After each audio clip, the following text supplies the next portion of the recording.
Anytime I get an opportunity to paint something for the city, because I'm born and raised here in Houston. I'm really proud of it.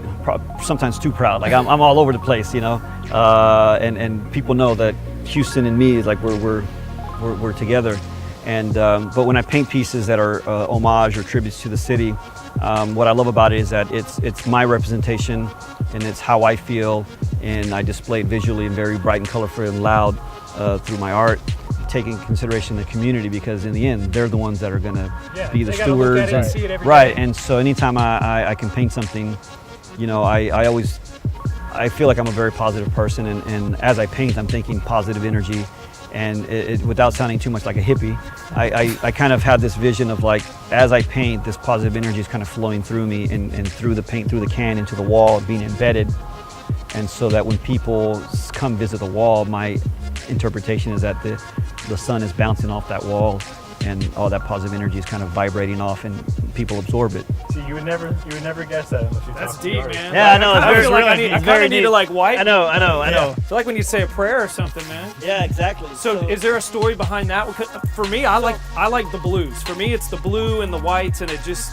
So What's the story behind Freddie's piece? If you really look at it and you have time to kind of stare at it, essentially, you know, Houston's the most diverse city in all of America. They actually say that the way Houston looks now, the rest of America is going to look like in about 15-20 years.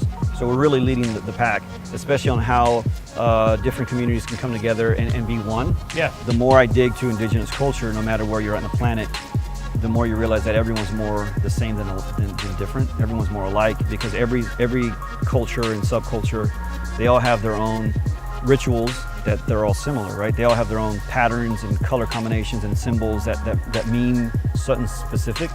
But if you start analyzing them all as a whole, there's so many similarities.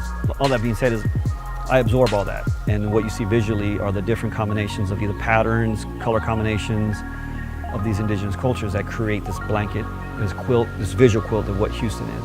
It's a diverse city. I like how you say that visual quilt. That's beautiful. Because it literally is. It is a quilt. You're quilting these buildings or these components that you're painting. And so when you look at it, it's basically representative of how we all work together, because if you really study it, it's Houston's the center. Okay. And it's these abstract wings. Okay. And it's all of us that we work together to make Houston what it is, and give it its flight, give it its air, give it its power to lift. And so that's what that mural stands for.